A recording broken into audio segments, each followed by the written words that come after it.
Warning, this podcast contains themes of extreme violence and murder. Subject matter may be offensive to some listeners. Discretion advised.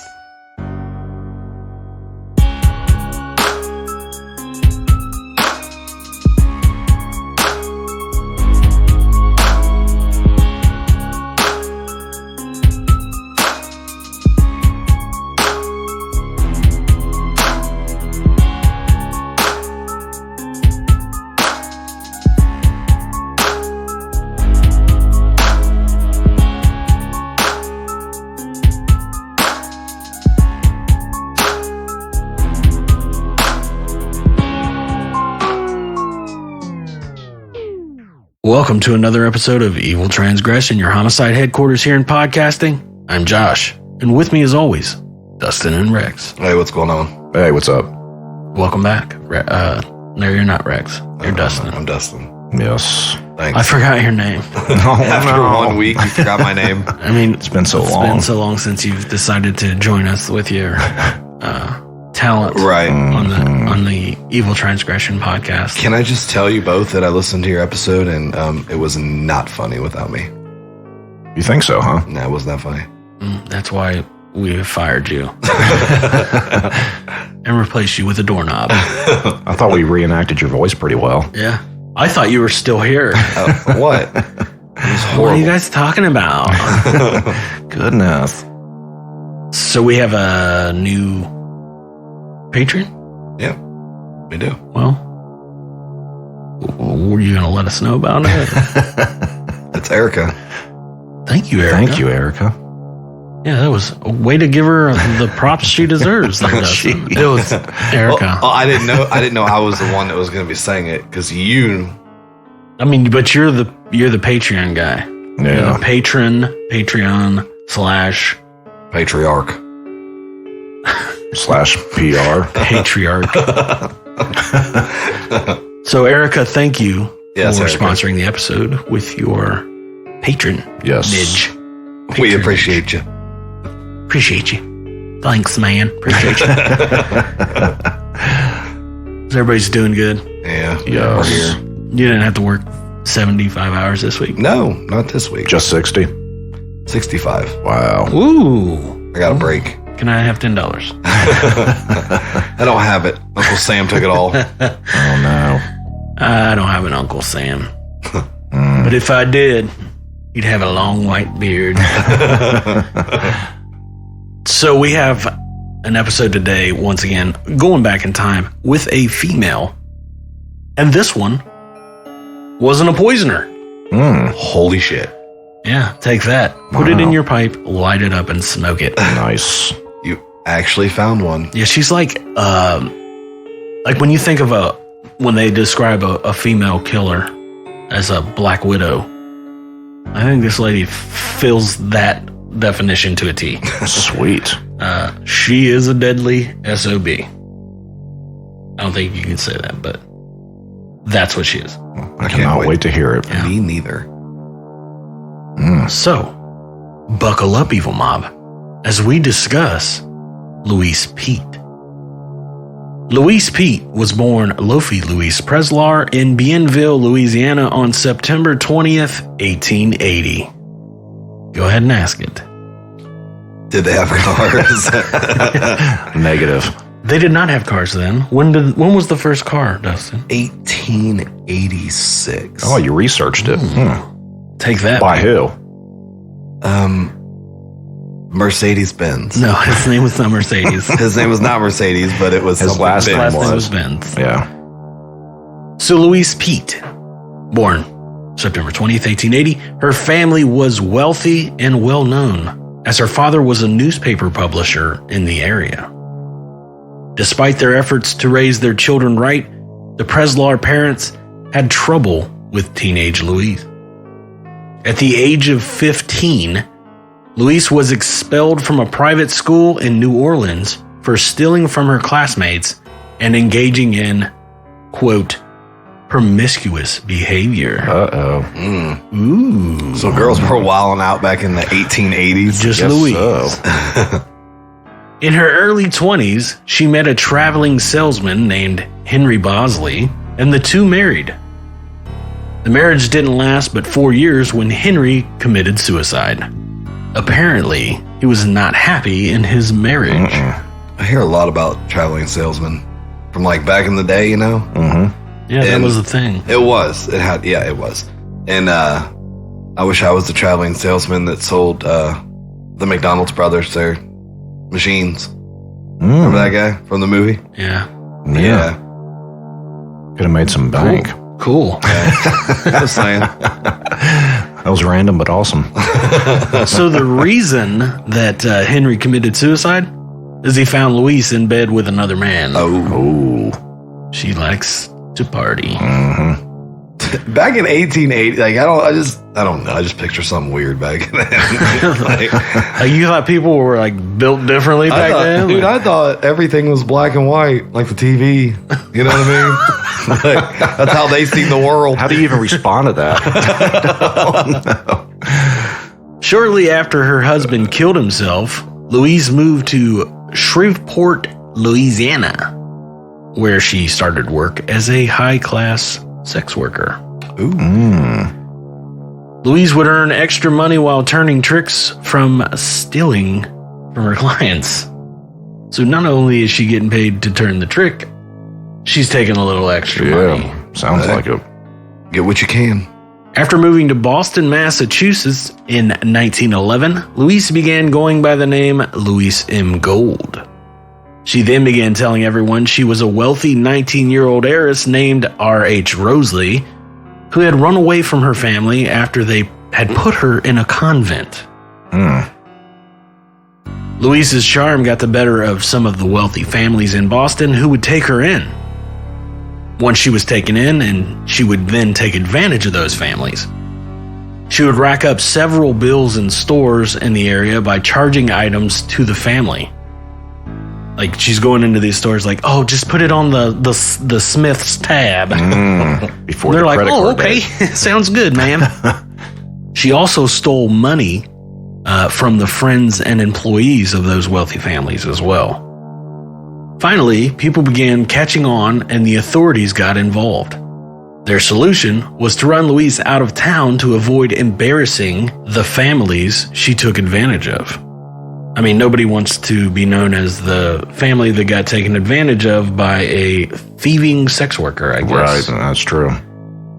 But being the lover that she was, Louise would find her way to Waco, Texas, where she would start a relationship with Joe Appel.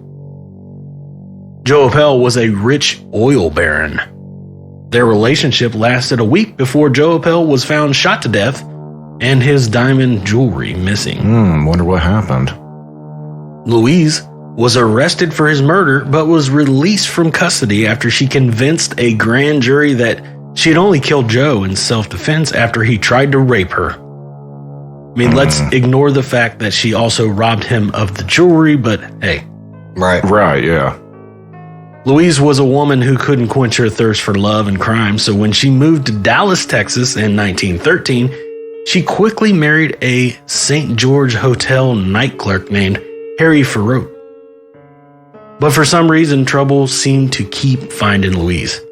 Shortly after their marriage, a safe in the hotel was robbed of $20,000 worth of jewels. $20,000 That was back a lot then. back then. Yeah. Dude, that was like $5 million back then.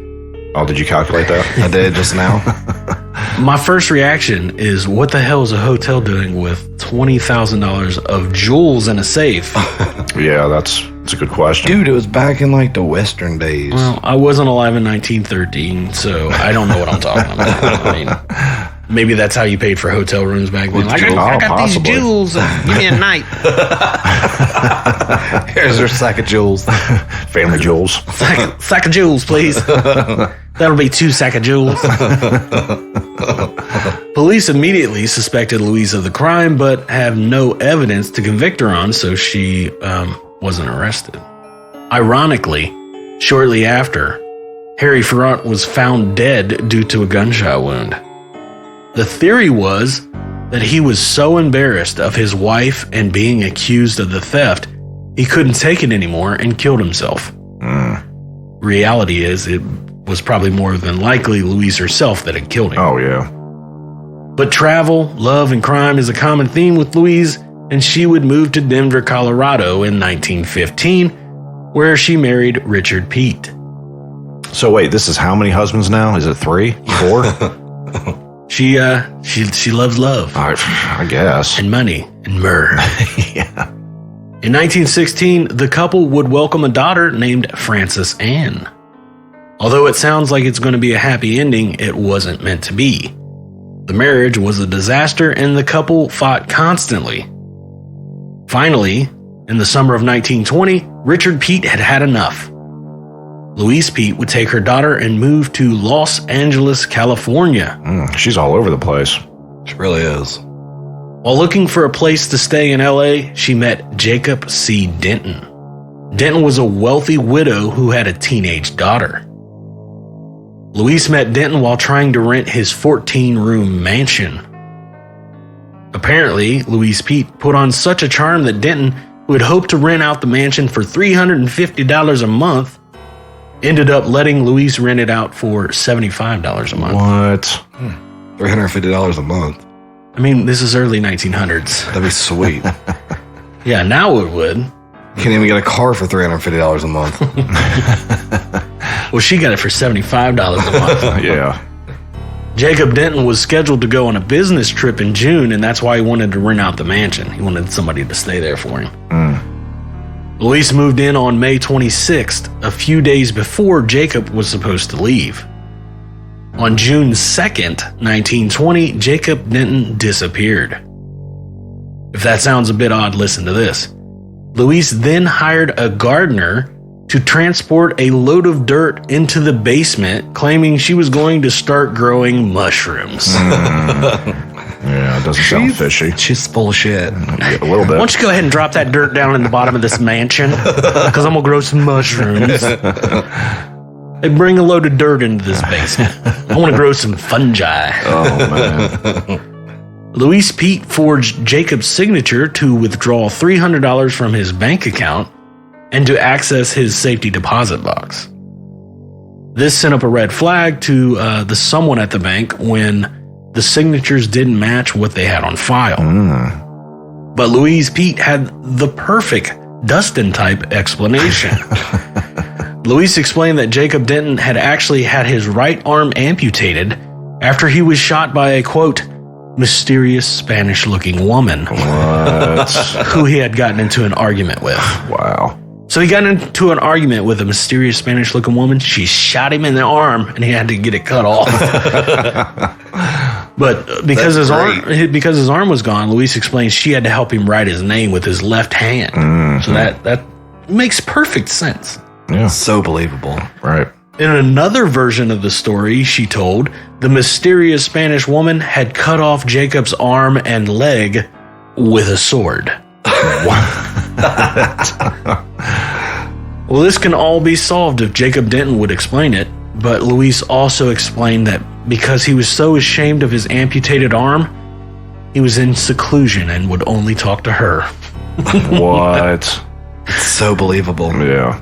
Louise then began posing as Jacob Denton's wife. Life was good. She had free reign to his bank account, drove his car, sold his possessions, and actually rented out rooms in the mansion and pocketed the money. How you rent out a dude's house that's letting you rent the house? Yeah. Like, that's messed up.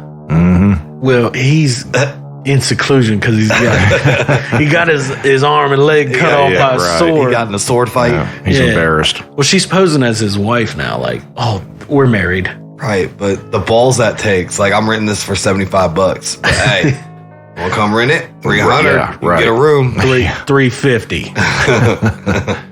Jacob Denton also owned other rental properties, and Louise Peete got the tenants in those rentals to make their rent checks out to her. So she's getting paid for those too. So she's pretty much has everyone fooled except one person. This lady's great. There's only one person that she's not fooling. That's Jacob Denton's teenage daughter. Denton's daughter hired an attorney to find her father. The attorney asked Peete where he was, but she claimed she didn't know. The heat was coming and Louise Parker knew it, So she rented out the mansion and headed back to Denver to live with her estranged husband and daughter. Denton's daughter took this opportunity to have the premises searched for signs of her father. On September 23, 1920, a private investigator searched the mansion and found Jacob's body buried in the basement under the stairs. He had been shot in the head and strangled. His body was wrapped in a quilt and secured by several cords. When police tracked down Louise Peete, she claimed that she was innocent, but his killer was in fact a mysterious Spanish woman. Tried it again. Peete was arrested and brought back to LA, where she was charged of first-degree murder. Louise Peete's trial began on January 21st, 1921. The trial was highly publicized. On February 17th, 1921, Louise Peete was convicted and sentenced to life in prison. Nice. Louise's husband, Richard, vowed to stay by her side, claiming she had to be innocent. Oh, give me a break. After 2 years of being incarcerated, Louise told Richard to move on and remarried so he could be free. Just move on, Richard. I'm gonna be in here for life. Just be free. Let me guess, she gets the keys to the prison. This devastated Richard, and he shot himself in an Arizona hotel room in 1924. Jesus. Ooh. But prison time went well for Louise Peete. While in custody at San Quentin State Prison, she had no issues. She was then transferred to the California Institution for Women. There, she continued her good behavior and began working as a dental assistant, helping maintain the prison garden and even writing for the prison newspaper. So, quick question.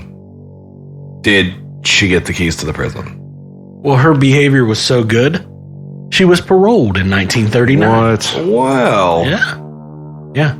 A woman named Jessie Marcy, who had lobbied for her release, the state released Louise into her custody, where Louise would work as Jessie's live-in housekeeper.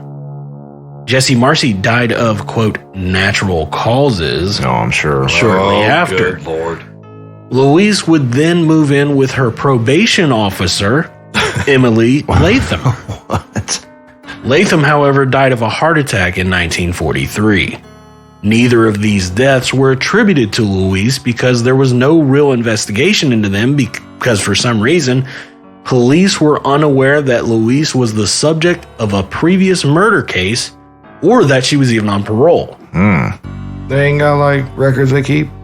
That was because shortly after her release, Louise Peete had legally changed her name to Anna Lee. Oh. So they're like, oh, that's not who we thought it was. That's Anna Lee. After Emily Latham's death, Louise moved in with Arthur C. Logan and his wife, Margaret. Louise had met Margaret, who was a retired social worker, while Louise was in prison. Margaret had also believed that Louise was innocent and had lobbied for her release as well. Margaret and her husband had also taken care of Louise's daughter while she was in prison. Louise would work for the Logans as a caretaker for Arthur, who had begun to show signs of dementia. Around this time, Louise met and married a banker named Lee Borden Judson. Judson had no idea, however, that Anna Lee was actually a murderer named Louise Peete. On June 1st, 1944, Margaret Logan disappeared. That's not good. No. 3 days later, on June 4th, Arthur Logan was committed to Patton State Hospital by Louise, who claimed to be Arthur's foster sister. So Margaret disappeared, and she takes Arthur Logan and drops him off at the state hospital. Neighbors began asking where Margaret Logan was. But once again, Louise, who was a master storyteller, had an explanation. Oh, I can't wait. You see, Arthur had a horrible temper, Louise explained. Such a temper that he had actually bitten off Margaret's nose, and she was left disfigured. Damn. Louise had explained Margaret had gone into seclusion so she could get plastic surgery. That makes sense. Yeah. Louise once again had free range on someone's finances, and she took advantage. She began forging checks and spending the Logan's money.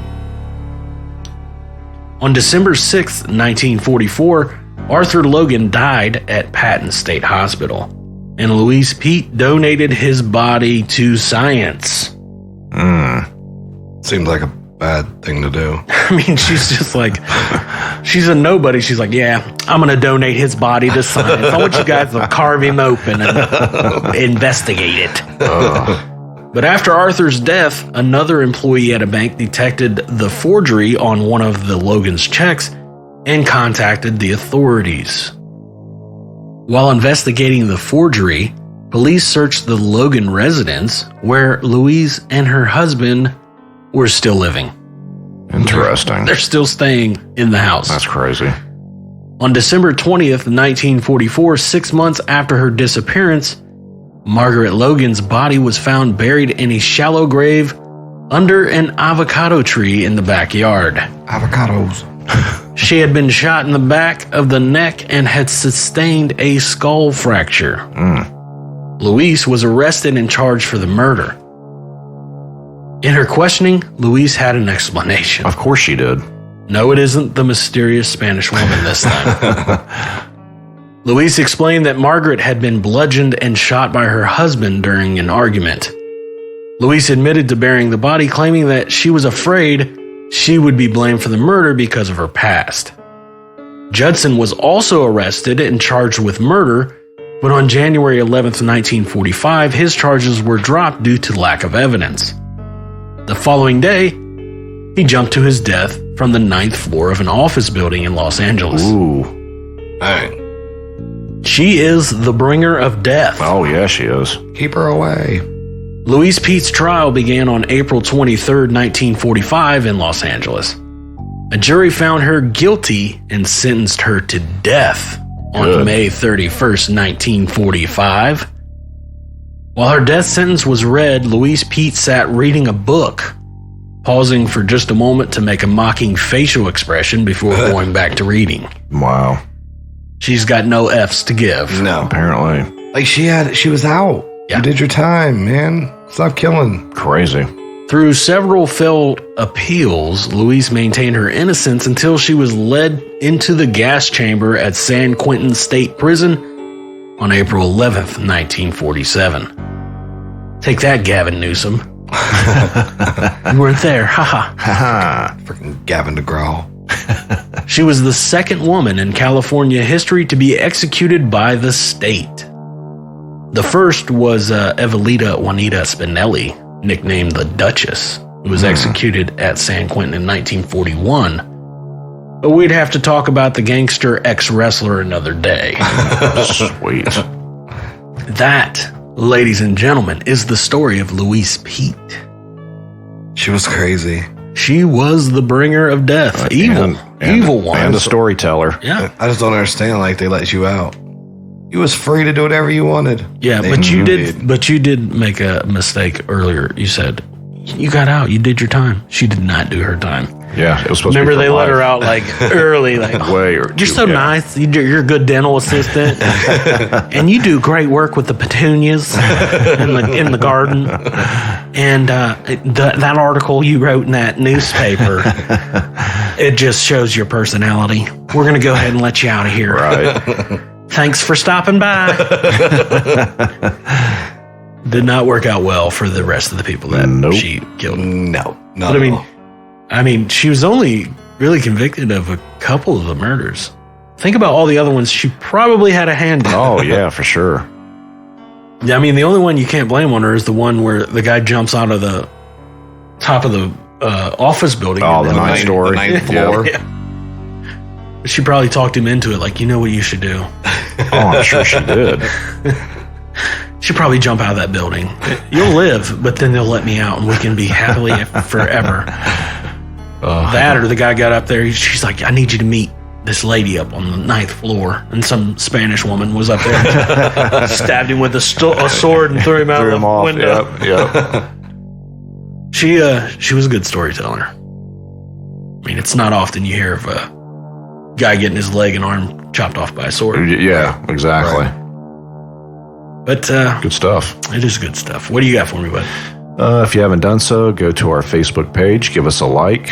Any comments, ideas, questions, you can email us at eviltransgression@gmail.com, and we will answer it the following episode.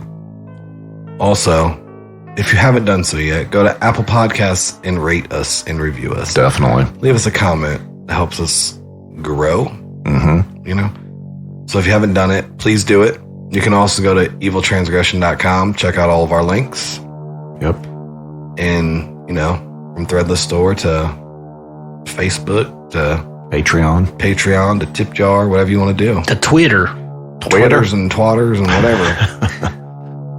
And I think you guys should all spread the word about how much you love this podcast. Tell your friends, your family, and your neighbors. Yes, that'll help. Get the word out. Get it out. Say, these fools, you got to hear these idiots. But Don't forget to join Patreon too. We're going to release something, special. yeah, Yep. you get to hear the Beyond Evil. Yeah. Ooh, Yeah. yeah. Ooh, yeah. Oh, yeah. So if you join today when you hear this, you'll have access to it. Yep. Ooh, Boom. take that. Boom. If you don't want to get pregnant, you better keep them panties on. Well, so we've got joining our Facebook, going to our eviltransgression.com, Yep. joining the Patreon, Got it all covered. buying some t-shirts, Yes. sending us pictures of you in your t-shirt so we can Yep. make a collage. That would be sweet. Right. Yeah. Everybody good? I'm good. Yep. Well, with that, until next week, Evil Mob. See ya. See ya. Peace.